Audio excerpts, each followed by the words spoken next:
Hey, Gobi Society, welcome back to our live.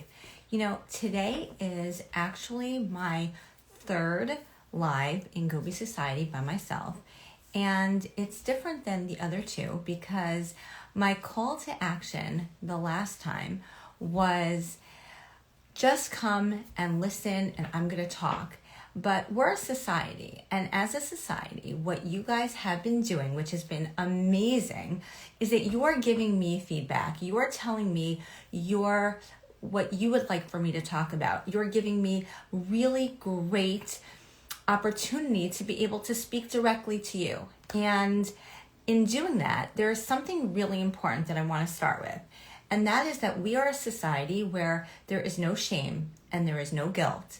And there is no feeling like the things that you're struggling with or that you want me to talk about or that we should be discussing together is something that should be shameful or make you feel that mommy guilt, that you don't have the answers, and that perhaps there's something that's going on with your children or with yourself that is like hushed up and we can't talk about. So I am really, really appreciative that you guys are giving me that feedback.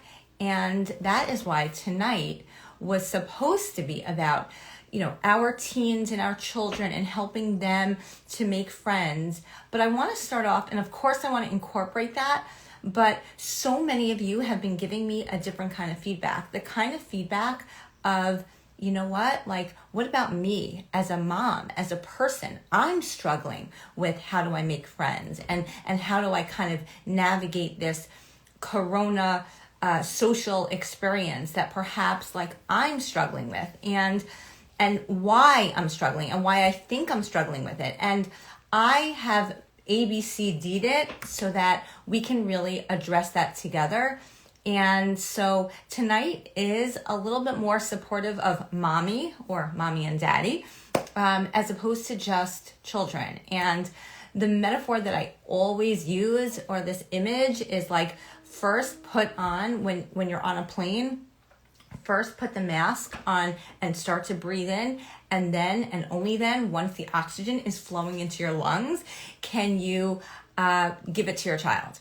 So let's tackle that together. But again, this is a society where we just can talk and we can experience. So please give me your questions, your comments, and we'll get there. Okay, so parents, moms, you have been telling me that there are, if I had to kind of bullet it, there are 4 major reasons why you feel right now that things are out of whack socially for yourself and for your children. The first is anxiety. So let's talk about that. What does anxiety say? What does it tell us? So anxiety says that the what ifs, what if I get rejected? What if people have moved on? What if my child tries to make friends and it doesn't go very well? What if I don't have the words? What if they're just humoring me? What if they're really not interested? So what is the commonality to that kind of reasoning and thinking about? So really the commonality is it's passive. It's these things, the world is happening to me. I am kind of at the mercy of other things, and I'm not in control, right? So to combat that, to combat the anxious, nervous feeling of the what ifs, is really to take on an active approach. And what do I mean by that? So an active approach says, wait a second, I am in control over what happens. I at least can do something towards changing what I hope not to be the case. So how do we deal with that? How do we make things active? So we start at the top, right? You guys have heard of this idea of top-down model, or, we start at the top. So we start at the top. What do I mean by that? What I mean by that is top is really thinking. We have to change our thought process at first, okay? What does that mean? What do you mean thought process? So we have to start to change the thought in our head about ourselves. And instead of being oh, I'm not good enough or I'm not going to be wanted. We have to change that up to, yes, I am great. I will be wanted. Yet now you might be like, okay, so what does that mean? Like those are just thoughts. No. Really, when you start to hone in on, I am of value. I am worth it. I bring something to the table, right? Not only that, like I never, for the last couple of months, I didn't really have an agenda. I didn't think about what I wanted. I was like worried about so many other things that the whole social experience didn't really come into my being. So now I am going to set an agenda. I am going to have a goal. One of my goals is going to be a social goal. I'm putting it back on the table, right? So I am of value, and I have to develop a mantra that says, I am great. I'm a value. I could be a great friend. I can actually think about why I would want to be a great friend. I might be creative. I might be sensitive. I might be having experienced so many other things in this world. Like I am a person that brings something to friendship. B, I have an agenda. My agenda is real. Now it's back on the table. It wasn't before, but I'm actively going to think about my goal of getting back into a social experience. Then there's, I am going to accept the idea that lots of people go through the same thing. We're all in the same boat. No, lots of people haven't been going out there and making friends or being friendly and having friendship opportunities. The same people that we used to hang out with, they're also, they haven't been doing that. Maybe we're getting back into it now, but no, people have been. I'm not alone. I am not just the only person. My child isn't the only one. Right? So we have to be switching it up, telling ourselves, wait a second, I have a goal. I'm a value. There is value to the idea that I'm with other people, and I'm going to accept that it might not go exactly perfect, but I have an agenda. And I am more in control. And once we have that mentality, it really allows us to start to switch things up. Now, what do we do top down for our children? So really, really important is that we praise them. Now, okay, so like I'm always, no, we have to give them pointed praise so that they start to have that mantra in their head that they're of value, that they're worth it. And not only praising them in front of them, and I don't mean like, just crazy amounts of praise that means nothing, but no, wow, you're really sensitive. Oh, that was so creative. You really could, you're such a good friend, or you have, imagination, creativity. I would also praise them when they don't think that, like, not just directly to them, but they can overhear and perhaps kind of recognize that we're praising them, because they need to be built up. We can do a lot for our children. The things that we should probably not be doing to allow them to be more social is, number one, we don't compare them. Well, your sister, and it's kind of like a natural thing to kind of like, well, I want to reference, like, okay, so, you're like you, and I think that it would be nice if I kind of pushed you in the direction of like your sibling who's doing it well. No, it's not an ego builder to be comparing to somebody else, okay? So we don't want to be comparing. We also don't want to be overly pushing. What do I mean by that? What I mean is they could use the recognition that like it would be nice and that we see that, that there's a struggle and we want to be helpful, but to actually like push them, like, you're not going to be invited to my dinner table until you do 3 texts. Not so great. Now, that's where perhaps a little bit more than they otherwise would do, but we absolutely do not push them, because that's just not, it's counterproductive, because we want to empower them. We don't want to ruin their ego and their self-esteem. So not the best idea. Do not push them. Okay, so while we're looking at the top, let's see, why is it that teenagers are so self-conscious? Like, what makes them so self-conscious? So there's something that's going on in their developmental capacity that is called imaginary audience. And what do I mean by that? So imaginary audience is the idea that they feel that all the time they're being watched, that they're being scrutinized, analyzed, like that there's an audience kind of like that's watching them. And when that's happening, they're going to feel more self-conscious. They're also going to be more aware and alert to differences. Like they want to be with same. They don't want to be with different. They don't feel as comfortable with different because they're able to notice all the little nuances. And so when your teenager is kind of like backing away and doing her thing, there is room just to say, you know what, developmentally, that's what she's up to. And that's okay. And if that's really what's happening, then I'm going to give her some time to get her bearings or be social in her way. I'm available and I want to be, give the praise and try to help and facilitate. And we'll talk about like ways to do that.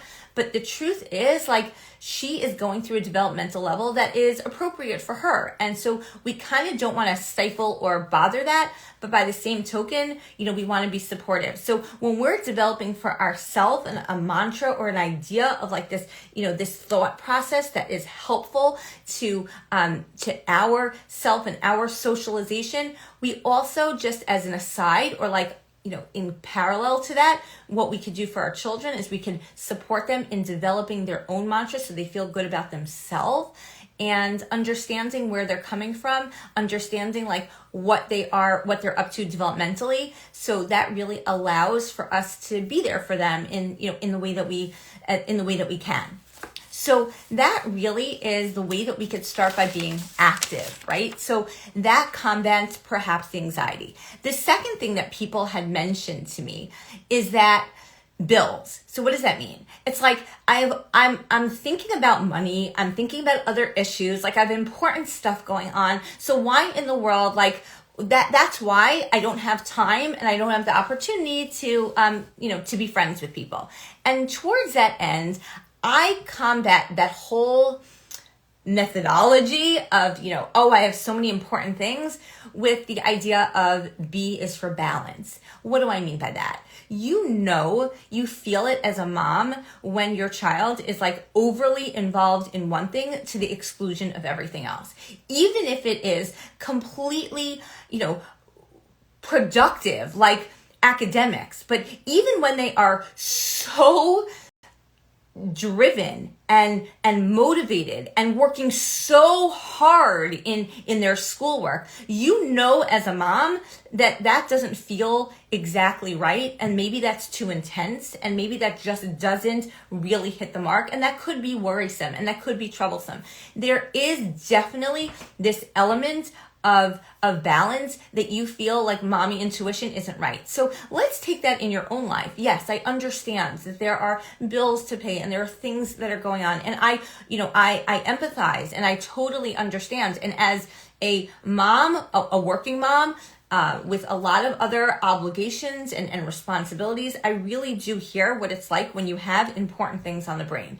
However, it still is important that if socialization is a goal for you, a goal for your kids, then you put that somehow in the balance. And that is an important lesson that we can even help our children to understand when they're overly involved with something to the exclusion of everything else. That's not socially, that's not following the rules of people. We want that there should always be a balance and of some sorts, like something going on that allows them to understand that there are multiple dynamics to their person, who they are.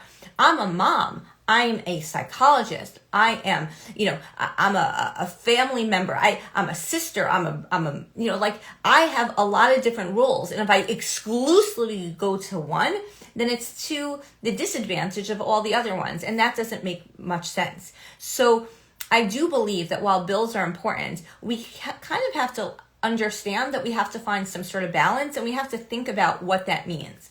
The balance also is in building a balance. There is this concept of too much, too little, and just right. When something is too much, our voice too much, our emotionality too much, that doesn't lend itself to our best self and our most productive self. When we're too little, when we're, pulled back, ignoring, just not dealing, as I had mentioned before, going from something that is going to such passivity, like that doesn't help, and that's not healthy either. We want to be just right. Just right is, an even way that we can deal with the world, that we can deal with, our life situation, and especially what we want to model for our children.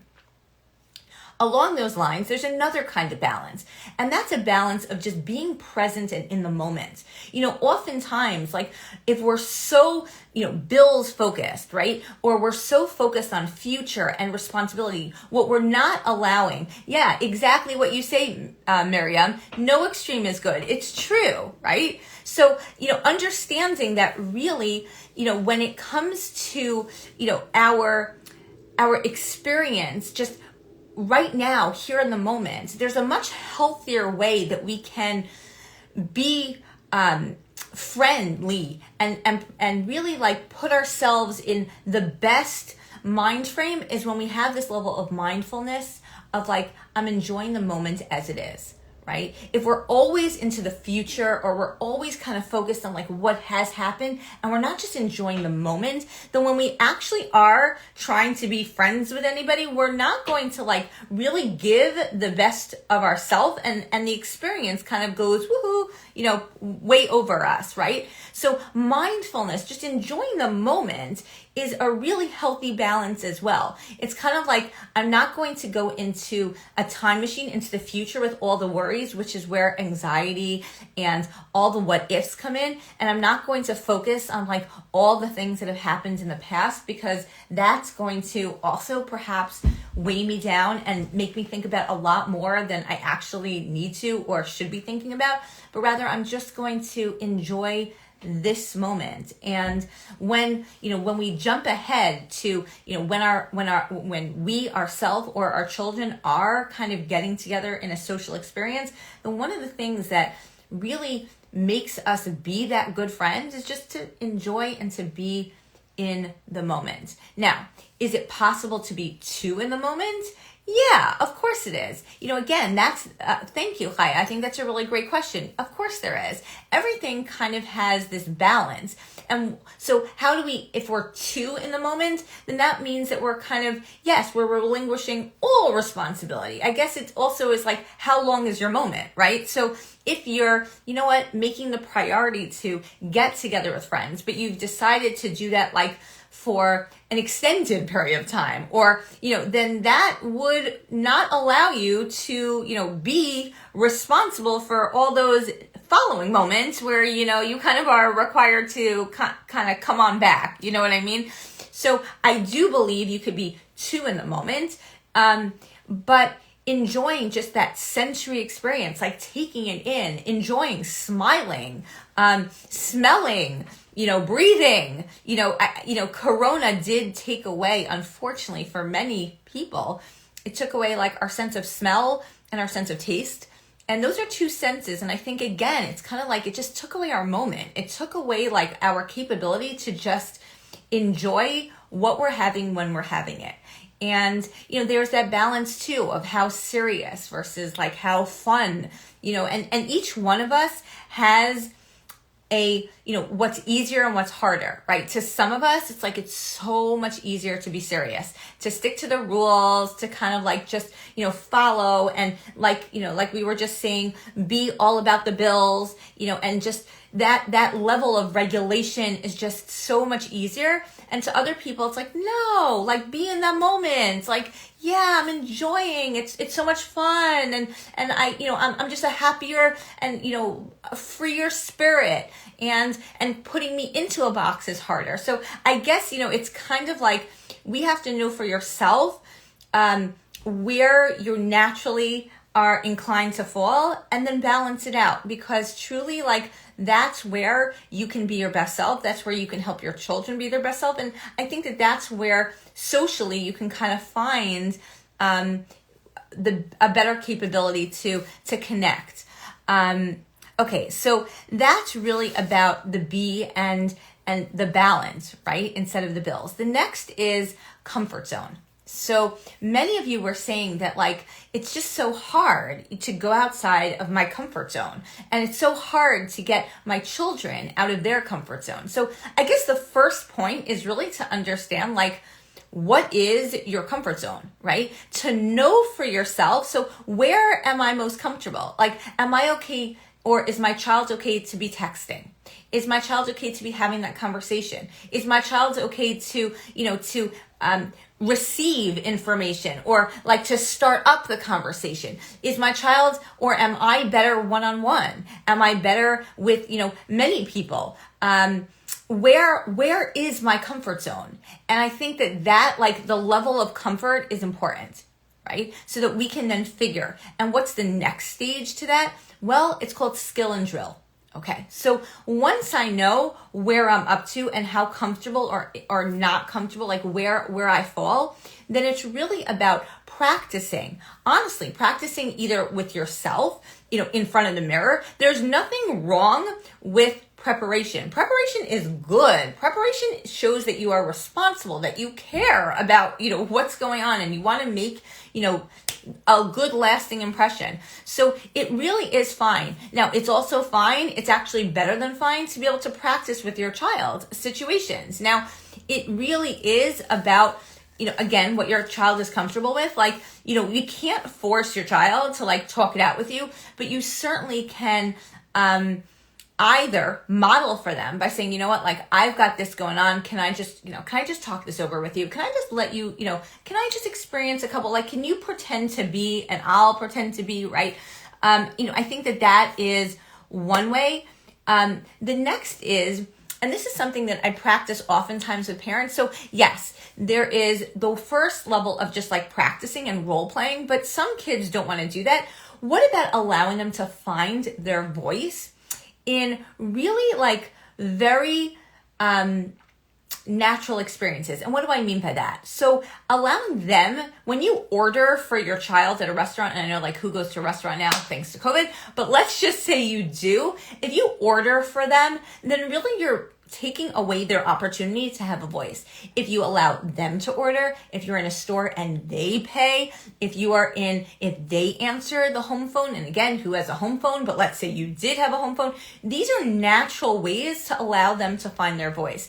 And honestly, it goes a really long way. There was a couple of studies that I was reading about, and they said that like, for people that are successful in business, one of the truest ways that you can measure how successful they're going to be, or like if they're going to be received well, is in their initial greeting. It's in the handshake. It's in the initial saying, hi, and introducing themselves, like that first impression. And I didn't really understand why, but the research then went to show and to express that it would be a really great idea that when your child is already age 5 or 6, you should be practicing with them what to do, how they should be like reaching out and saying, hi, how are you? Nice to, and like affirmatively, right? And if you haven't, then continue to practice, like, and it went off to express it even as a teenager, to be able to open up the door and say, hi, nice to see you.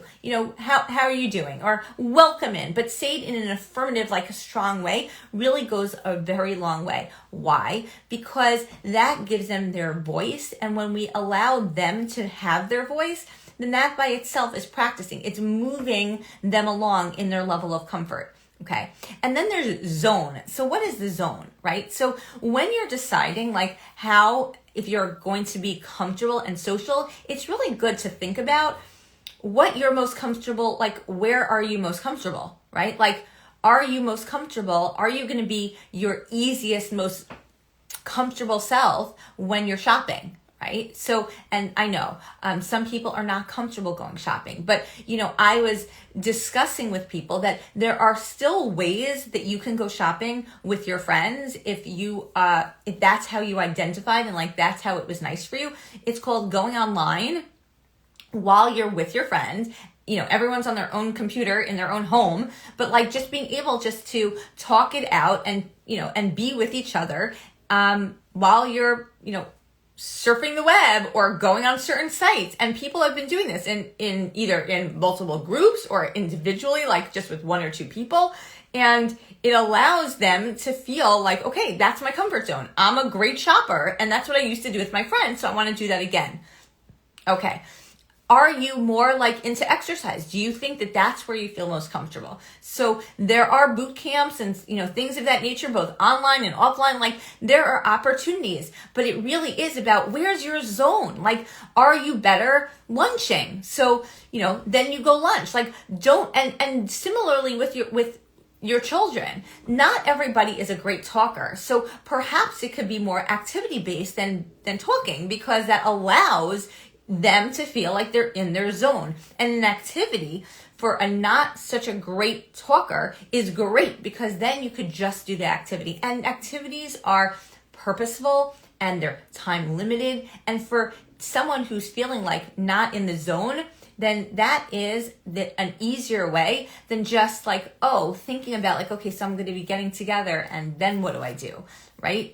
It's much, much easier. Oftentimes I tell parents all the time, like, if you're going to make a play date for somebody, or if someone is going to have a play date, it is so much better for it to be short, time limited, activity-based, things that you thought through for the first couple of times, because you have to get into the zone. And it's not always so easy to get into the zone. But if you have it time limited, I usually say cap it at 2 hours. Like, after that, let them be wanting more. That's okay. But before that, it could be too overwhelming, and it's not structured enough that you don't feel like, you're out of a zone of any sort, right? So find an activity that you like, enjoy what you could be doing, you enjoy what make sure that your child is enjoying what they can be doing, structure it, keep it really like that the zone is truly a zone. And that really goes a long way. So one of you were asking me, how in the world, if my child is not comfortable, like what could they do? When we get, that's interesting. When we get to a restaurant, what can I do when my child refuses to order?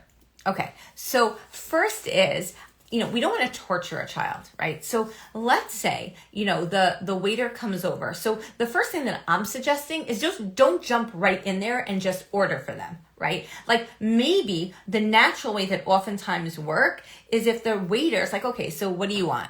Right? And you just kind of like passively, just take a passive back, just sit there and just wait until after the child is being asked. And then oftentimes a shy child will not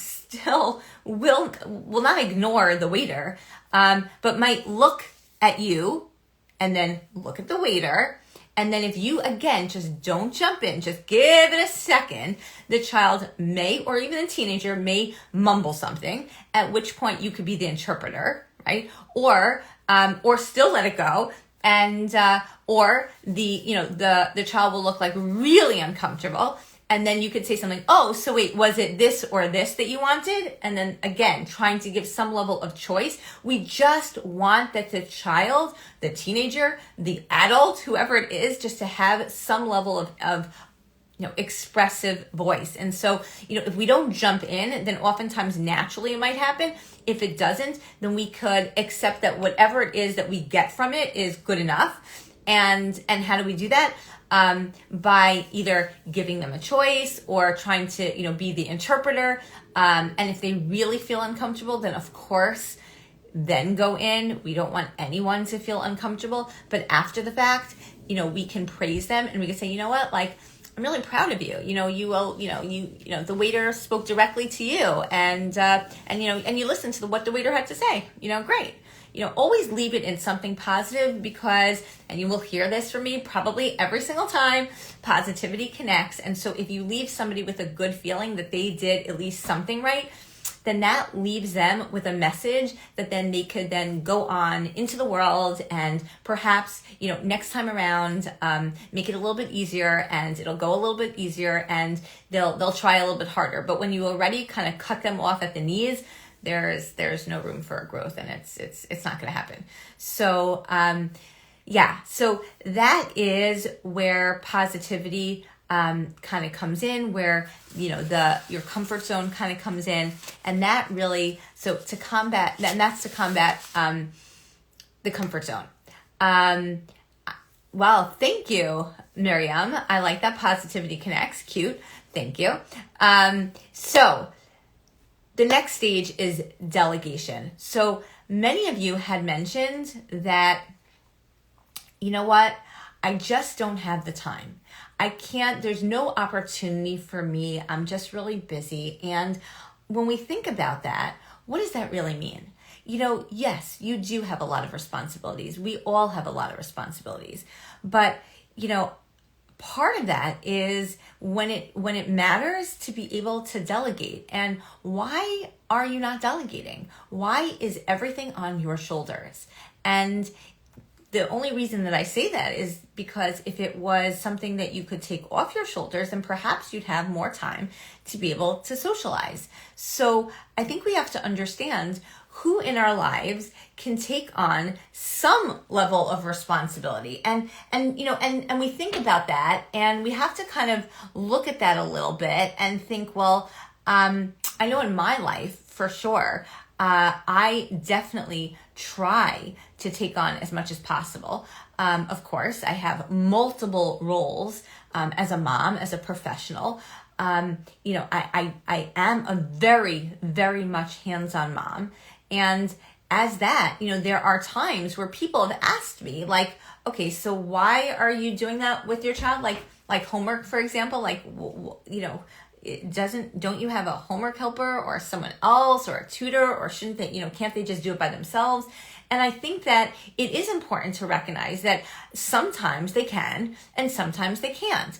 And if I needed to delegate because I couldn't help them, or because I didn't want to help them, or because the dynamic was such, then it would be important to kind of look at that and say, yeah, you're right. Like I'm not going to be able to help my child because she, you know, it's either out of my zone or it's not something that is good for the relationship.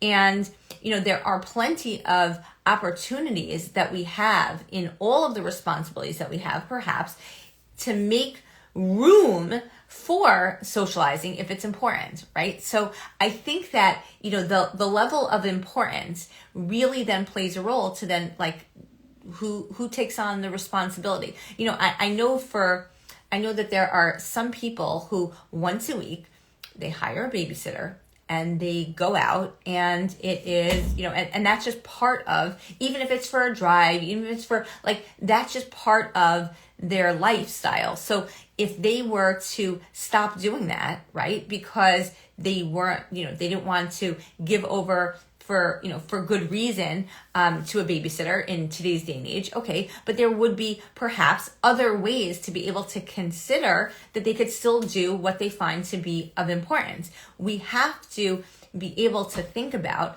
you know, is there the guilt factor? You know, as a working mom, sometimes it's like, you know, that guilt of, well, this is, you know, I didn't see my children because I was working, so now I can also take some free time, or I could take time for myself. Like, that level of delegating it to somebody else is, you know, perhaps could, you know, you have to kind of like think about, you know, what that feels like to you. I have to think about what that feels like to me. Oftentimes, you know, knowing that I only have a certain amounts of family time, when do I give over some of that time, like, for me time, and when do I not? But that balance is very important. And like what we started with, like, it is so important to be able to, you know, have that oxygen mask if needed, because, you know, I have to feel that I'm a whole, or my interpretation is that I'm a whole person, all the parts of me.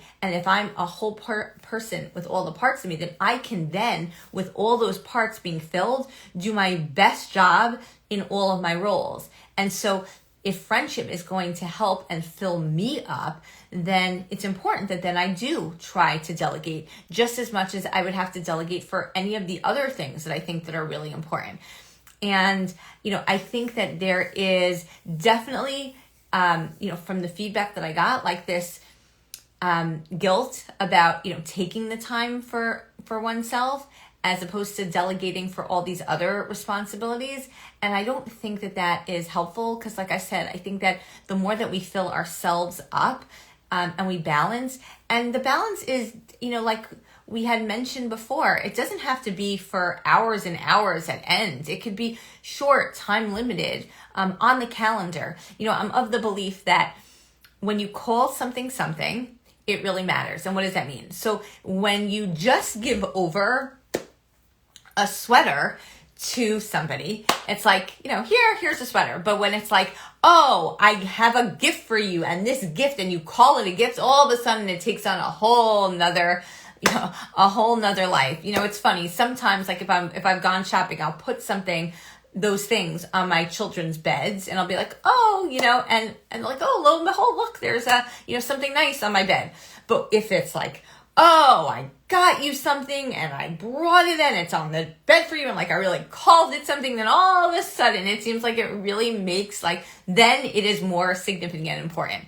So getting back to that, our social experience, if we call it something, if we really put it on the calendar, if we make our mark and we make it our business, if this is something that's important, then it is. And when it is, what that does is it allows us to feel like we have, honestly, like that we're filling ourselves up and that we're tapping into that piece of ourselves. Now, if you're not a social person and you really don't want this because you don't need it, then okay. But what this does allow is the second piece, which is an opportunity for our children to also feel like, socially, like this is important, that there is, that mommy cares about herself. And I think that is really important because that allows for that to trickle down. The message of, I am what I call not a schmata. I am not a rag. I am not, I am of value, and I have to give to myself because that's important. We give to ourselves, not in a narcissistic way, but in a healthy way, because we are of value. And that's a nice and important message that we want to model for our children. And then if we really want that they're making that a priority, then we have to make it a priority. There are a lot of opportunities that people have because, friends of the family. Now, that could go either way, and we can have a whole nother live on the pressures of what to do when mommy is friends with mommy, but the children don't like each other. That I get in my practice all the time, and that we will definitely, if you would like me to talk about that, just, recognize that, but that is definitely that could be a big issue. But be that as it may, it's still really nice to know that your parents are showing and modeling for you that socialization is good and that it's easy if you get along with the people that are your neighbors or your friends, friends of your, of your parents, your parents, friends, children, all of those things are, that's an easy, that's like a bonus. But if it's not about the bonus that you get from those friends, it really is nice to see, first of all, how parents interact with other adults or kids. It models for them the give and take, just that whole social opportunity. If you're not going to do it for yourself because you don't want to forgive yourself that, then just think about the positive elements and really like what it does and how it models for your family. Now, I do know that in today's day and age, it is much, much harder. It just is, whether it's just a fundamental belief because of what's going on with COVID, whether it, a health issue, a safety issue, but there are still opportunities. If you are communicating to your children that, guys, do X, Y, and Z, because I am going on a Zoom call, or just I'm calling a friend, or I'm FaceTiming a friend, or they see that happening, like that is definitely a value. Now, is that the same level of do you feel the same connection with your friend? Well, that all depends, right? That depends, again, if you're being mindful in the moment, if you're really taking it in, if you're putting forth your best self, if you're using the opportunity to feel most comfortable. If you have that mantra in your head, like we were talking about, that mantra that says, I am a great friend, I am a value, right? So, that opportunity is really great, because the more that you practice that and the more that you internalize that, the better off that you're going to feel about your relationships. Now, something that, again, that people have been asking me about is, okay, so, but I think that I'm not wanted by my friends. Like, they never reached out. They didn't make that effort. So I think that they moved on.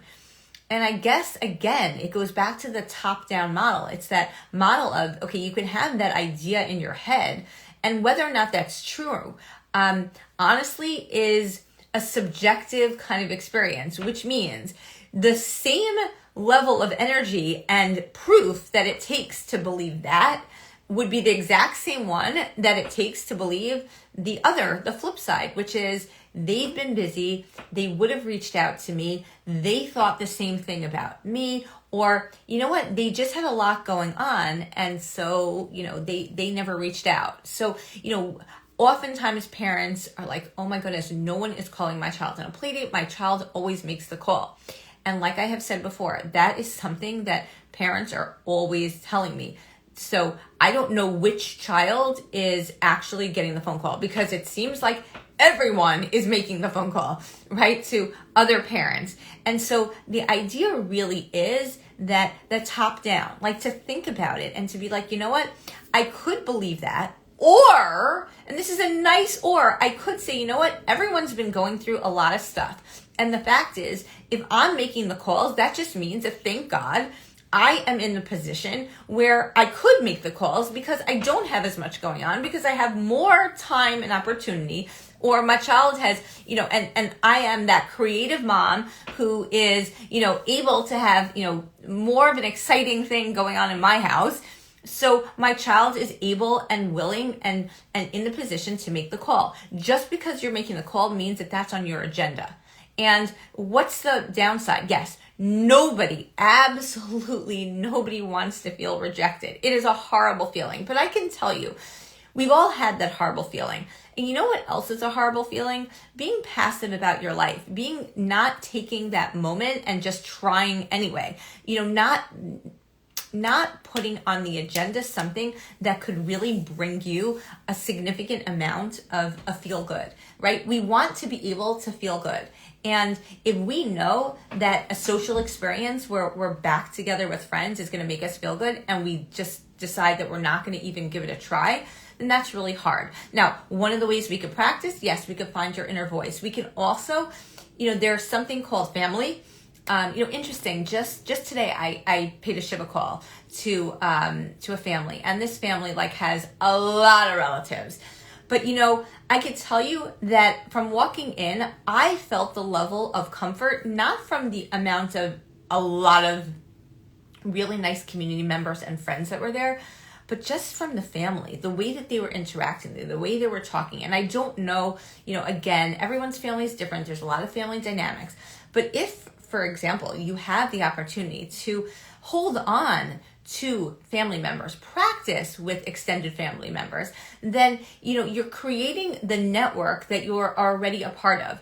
Oftentimes people, they say, well, I'm not part of it. I don't have, they've already moved on. They have their friends, they have their network. But I think that you're overlooking that you're part of a network. You're part of a lot of networks. If you actually reach out and grab any of those networks, then you're in the position where you're not starting from scratch. So if you have a child and your child is in school and you're on a WhatsApp, so that is a network. And you might be very much against what goes on, in that network, but I don't know. I think that anxiety is the voice that says, I can't trust anybody. The everyone is bad. The everys, the all, the nothing, the extreme. But that's not reality, just like we were talking about extreme and the balance. So really, what is reality? That within that WhatsApp, there perhaps is one person that would be reachable or desirable. And I think that for our kids too, when our kids come home and they're like, nobody in the class, well, really, or, in the practice, when I'm talking about, well, everyone in the class was a troublemaker, really. And then when we analyze it and we think about it, that really isn't the case. There usually are a few exceptions. So anxiety or our nervous feeling or just our, tell us extremely, nobody is trustworthy, nobody would be fun, nobody would want the nobodies. No. We don't have to listen to that. We can also kind of go back into reality and say, no, wait, that's not true. let me look a little bit more discerningly at the networks that I'm up to right now. Let me look discerningly. Okay, so generally, maybe a friend or two you've seen walking and they haven't included, but does that mean everyone in the world? There's not one person in your network. There's not one person on, your friend's WhatsApp chat. There's not one person in the gym that you go to. There's not one person at the, at the shiur or in the class or at shul or, in any of the things that you're a part of, to be able to say, okay, so for right now, I think that I can reach out in that comfort, in that part of the comfort zone. And similarly for your child, when we kind of just think about it in a general way with our child, it's like, no, nobody. And then when we talk about it specifically, we realize no, that isn't the case with our child. If you literally go, friend by friend, and oftentimes, and I've done this with my patients, where it's like, okay, so I have the class list, honestly, and we go through it, and it's like, no. And then I say, okay, wait a second, that's very extreme. Okay, so we're going to do it differently. Okay, I want you to rate from 1 to 5, 1 being least friendly and 5 being most friendly, and tell me where they fall. Just friendliness. And then we kind of go through.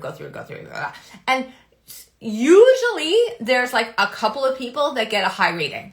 Then you go through that rating and say, okay, so out of those kids, okay, which of these kids, are taught, have you spoken to the most? Go through it. Okay. And ultimately what we get to is where the comfort zone is. It's that balance. It's saying, okay, that's not nobody. I have 2 identified people that I'm going to reach out and try to. And that's where then we practice and we skill and drill, but at least we have a reference. We have something else to go on when the extreme, nervous energy of the world is telling me, no, it's not going to work. I don't have. So I think that is, something again that combines balance, that combines understanding with our child, what they're really up to, and for ourselves too. We do have a network. We either have an internal network, perhaps with our family, or we have an external network for right now that could include, the chats that we're on, or just the people that we've been associating, just understanding with. And I'm not saying that that's going to be the end, but that's important. The other piece that I think that oftentimes trips us up when it comes to friends is that we don't need a friend to check all the boxes, right? We could have a friend who's just really great exercising with, or we could have a friend that is just really great as being our therapist, or we could have a friend that's a great shopping friend. We don't necessarily have to have one friend for everything. And I think that, again, the nervous energy of having not kind of reached out to people, it's okay, well, I've got to find that friend. Well, no, not really. And I think similarly, honestly, when it comes to our kids, it's a really an important message too. It's okay. Just like it's okay to fall somewhere on Friends Rainbow, as I spoke about last night. One person doesn't have to hit all the boxes. You could have a really fun friend in school, and then you could have a really fun friend, the afternoon play date, who's just really fun, but not so serious, just more of a, prankster, happy-go-lucky kid.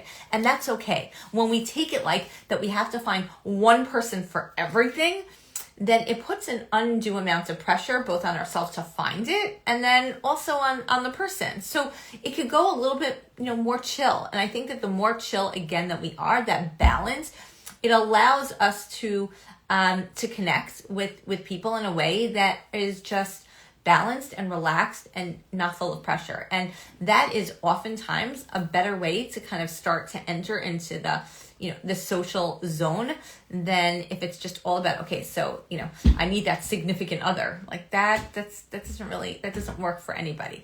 And I think that if our kids are leaning too much on that one person, now sometimes BFFs, all great, but oftentimes that leads to a lot of drama anyway. But okay, that again, that's for another time. But I think that, when we really just allow for there to be that no one's space invading. It's kind of like, okay, this is your friend, great, and that's going well. Like it's not the biggest deal. Like you can reach out and just have a play date. It doesn't have to be like, you're looking for, your best friend. If that ultimately happens, great, but not needed. And I think that when we take away some of that internal pressure that we're putting on ourselves and on the relationship, like it has to be great, then I think it's much more helpful, and it's just much more healthy. Again, that balance of who we want to be friends with, but like we could be friends with people in different capacities, and ultimately like just that having that one glorious, amazing, relationship. And I think that, one of the ways that we can kind of get back into the swing of things is not to feel so much pressure. And I think that goes a long way. Okay, let me just see if there are any other questions that you guys have been asking. Oh, what does mindfulness mean? Okay, so mindfulness, again, is being in the moment, just really appreciating and taking in that you're having a good time. Like if you're going out with your spouse and, all the while you're thinking about like, okay, so what's up with the kids? How are they doing? Like, oh my goodness, like this is such an expensive restaurant, or, all these things with Corona, like if that's where you're at, then you're not enjoying the moment. You're not taking it in. Like, what is the value that you're bringing to actually making the effort to get dressed up and to look nice and to feel good and to go out with your husband and there's an expensive steak in front of you and like all those things? Like, what's the point? So mindfulness says like, take it in, enjoy the moment, like, smell the delicious aroma and take in the, the beautiful ambiance and look at the, the person that you're with, across the table and look them in the eye and try to be, try to really live and be in that moment. That goes a long way. People feel that. They feel when you're doing that, but more importantly, like, what's the value if you're not going to feel it and you're not going to go into it? So it really is important. Like mindfulness is a really important part of enjoying the social experience and enjoying any experience. But people really do connect to people who are like in the moment and mindful. And so it's good for yourself. It's good for your kids to just really feel like, oh, like I'm enjoying this moment. Like this is fun. This is great. Okay, let me see. Other questions, comments? Okay.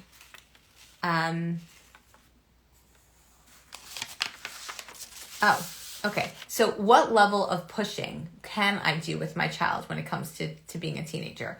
And they are staying in their room and they're not leaving. So like we said, I think that heaping on the praise is great. Offering, in the moment to, I think I think that there's a great movie, maybe you'd want to share it with some friends, or the house is available, allowing them to know that you're supportive and behind them. And if they're really into motivators, of course, flexibility, and sure, you could definitely incentivize, that is totally okay. But pushing them to the degree where you're either comparing to other people or you're making them feel badly about themselves, like is not helpful, because like we said, there are a lot of different reasons why they are staying in the room or not being social. And it would be nice, you can have frank discussions with them, but over pushing doesn't help. It really backfires because number one, it sets you apart from your child when a relationship with them would be helpful to continue and to facilitate anything that's going on. And that's a piece. And number two is if their ego is not strong, then they're not going to be able to have that mantra in their head of, I could do it. This is great. I could push forth. And that is really, one of the fundamental parts of getting through that nervous feeling of not wanting to be social. So yeah, definitely you don't want to push them in the direction of ruining their ego or, getting them so upset with themselves. They know exactly where they need to be. They just might not be able to get there yet. And helping them through in a positive way and in an empowering way could go a lot longer. Okay. All right, guys, thank you for joining. I hope that I empowered mommies tonight, and continue to give me your questions and your comments, because my call to action is really about you guys just giving forth what you want me to talk about. And I really appreciate that a lot of you did communicate to me either in advance or tonight, and that you tuned in. Looking forward to next week. All right, bye guys.